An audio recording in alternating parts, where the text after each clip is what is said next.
Hey friends, welcome to this dumb video. Get it? It's about dumb goals. Anyways, I'm glad that you're here to go ahead and learn a little bit more about this. This is actually one of my favorite topics. It's about, goal setting, and what I found is that there's a couple ways of doing it, right? Like no way is wrong, no way is absolute, but the way that works for you has got to work. And a way to find out if it worked or not is, are you happy with everything you have and everything you've set out to do?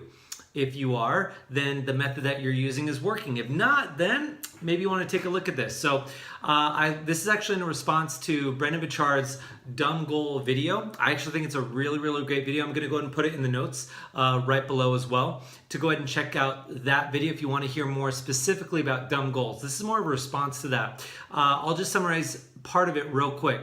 So there's two types of really goal setting according to Brendon Burchard. One is a SMART goal, and that is S-M-A-R-T, specific, measurable, attainable, realistic, time-bound. Very left brain, very methodical, very logical, right? And it's actually the way I was taught to originally set goals. It's actually a great way to do it. But what I found over time for myself, and apparently this is happening in a lot of places, is that people are confining themselves to instead of using their logical steps to hit big goals, they're trying to fit their logical goals within logical steps. So they're making their goals smaller now. And so that's where he came up with dumb goals. And basically it's the whole be completely irrational. Think of like that I want to go to the moon crazy goal, and then develop the methodical steps to go ahead and achieve it. So this is just my take on Brendon Burchard's dumb goals. Now I think both are good, but I find that when it comes to the way that he does it, I feel that there can be more to it, because I do like that blend of left brain, right brain, completely logical and completely irrational. I like that blend because that's really how my mind works anyway, and a lot of people work in different ways, and so this might work. Now, we're gonna go ahead and use dumb goals as the model, but I'm gonna change the wording a little bit, okay? So let's go into the first letter, right? The first letter is dream. Now, dream, it's think of it this way, what? Right? That's another way to think about dream. Like, we're not responsible for knowing how to get something, we're only responsible for knowing what we actually want. And after talking to so many people, there's some people that know exactly what they want, they know exactly what they're aiming for, and they're going for it. Some people know exactly what they want, exactly what they're aiming for, and they're not going for it. Or they kind of know what they want, but they're not sure, or they have no idea what they want because they've been so busy taking care of other people, they haven't thought about themselves. And so wherever you are in this, let's go ahead and take some time to really explore. Let's think for ourselves a little bit in this one, and just take some time, get out a notepad and paper, just try this out. Now, here's a way to think about the dream. Let's pretend that you're in a fantasy world, and in your fantasy world, everything you want is true. You can, like Inception, like you can just make that real, that real, that real. Unicorns are real, pigs can fly, and you can have anything you want. If you could have anything you want,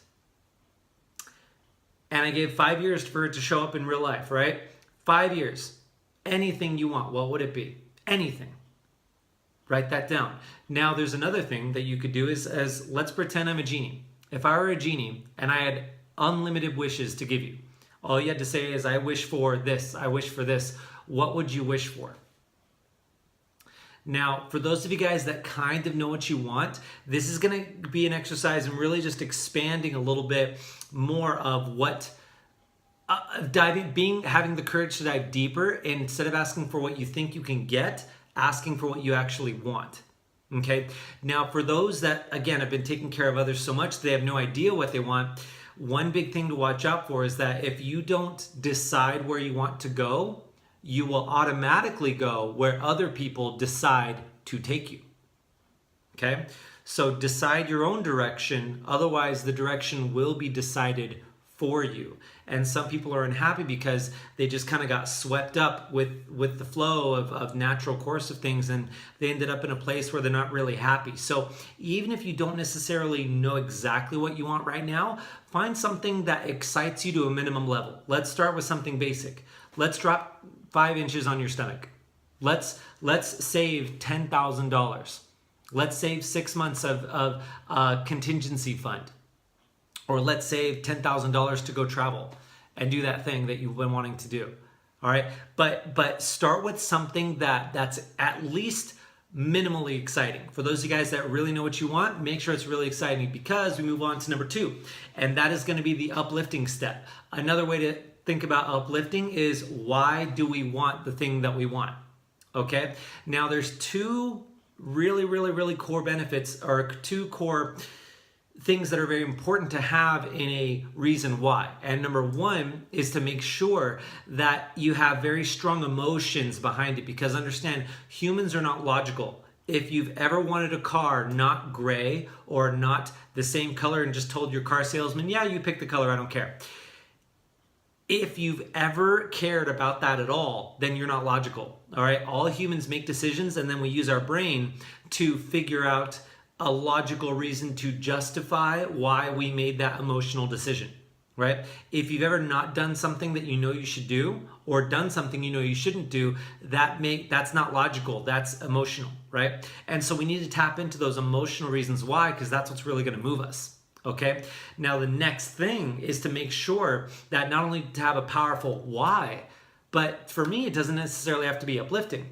It could actually be negative. That could be your reason to start. It could actually be something completely like you just be pissed off with the way things are, and you're sick and tired of being sick and tired. I'm okay with you actually using that negative, angry energy to start. But you definitely want to change that over time, because the second part of a powerful why is to make sure it has congruency. Congruency means that it's going in the same direction, okay?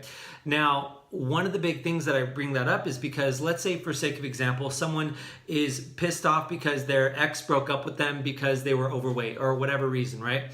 And they want to drop a lot of weight, they want to look amazing because they're pissed off at their ex, right? But then they also got in a new relationship and they want to be super happy in this relationship, and they're like perfect person, guy, girl, whatever. Understand that one thing is triggered by anger and the other thing is triggered by joy. Your brain cannot have both emotions at the same time in the same brain. So it's gonna say one of these has gotta go, because one's going left, one's going right. So either you're gonna sabotage your fitness and you're gonna, cheat a little bit. You're gonna skip a workout, whatever. Or you're gonna sabotage your relationship by getting into a fight for no reason, or something that is actually no big deal and never bothered you before bothers you a lot now. And so it's understand, and all it is because we're not congruent. And so you've got to find a way. Even if you start from anger, if you want to be happy, you got to eventually change your starting power. Eventually. Otherwise, you will find a way to sabotage it. And so just kind of like be aware. Have a powerful emotional why. Make sure it fires you up, but at the same time, make sure that it's congruent. Okay? I'm okay with whatever fire gets you started. If it starts it, it's good. But make sure it's in alignment with where you feel most happy. Otherwise, something's going to happen in the future, okay? Now, we're going to move on to the next one, and that's going to be method friendly. Another way to look at method friendly is how.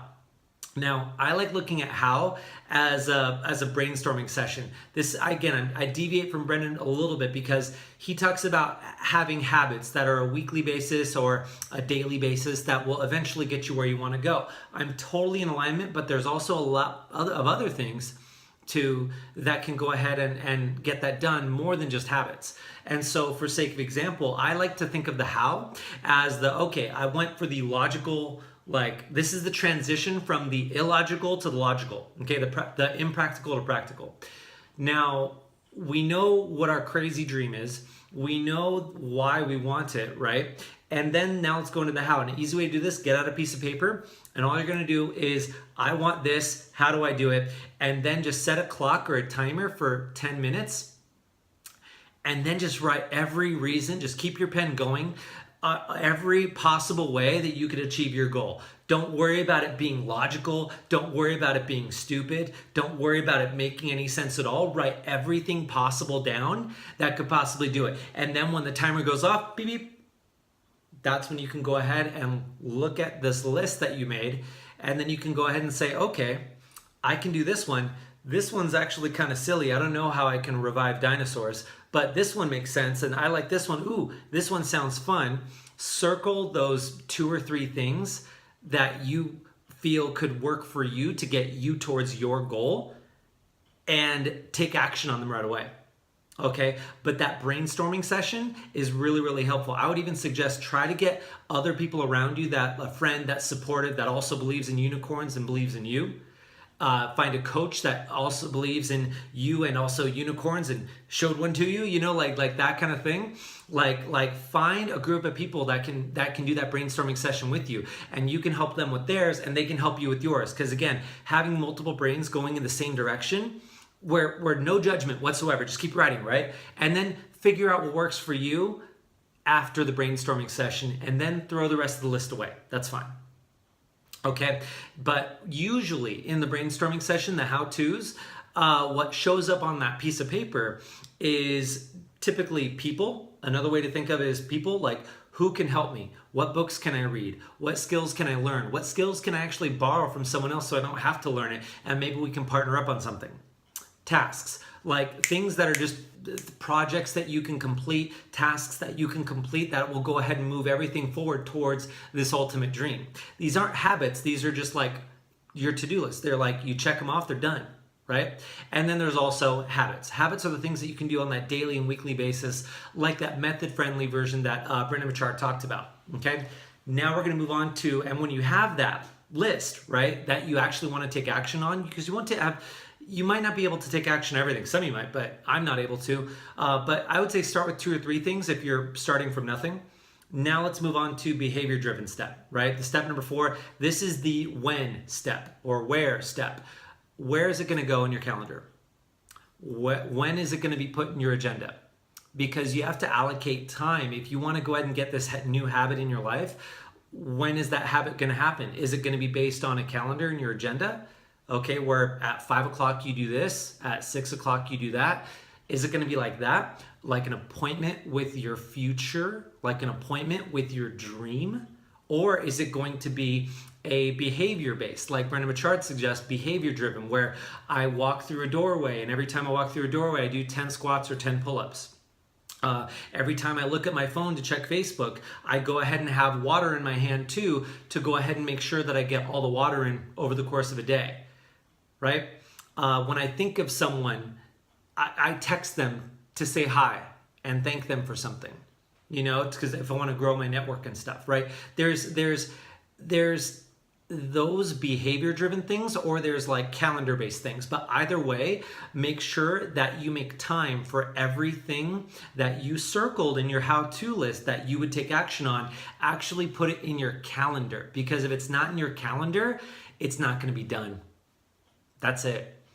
I mean, because sometimes things that you put in your calendar aren't done.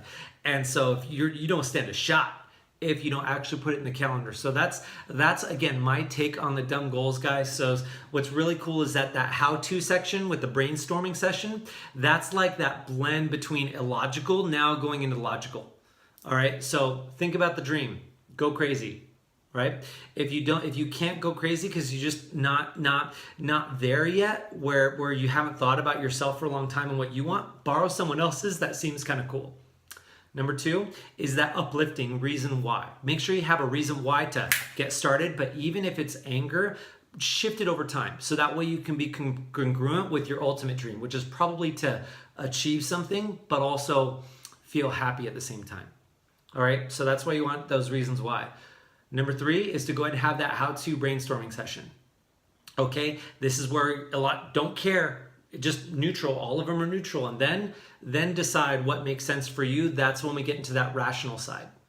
And then number 4 is the calendar. Actually make time for the things that you say that you want, because that's usually the missing step. But other than that, guys, I hope that you find this valuable. I hope that you find this helpful. If you're looking for coaching, we'd love to go ahead and help you out, move you forward, to walk you through these if that's what you're looking for. Or we just love to be a fellow friend on that at the table in your brainstorming session with you, because we just want to see more people doing their awesome. So take care, guys, and do your awesome.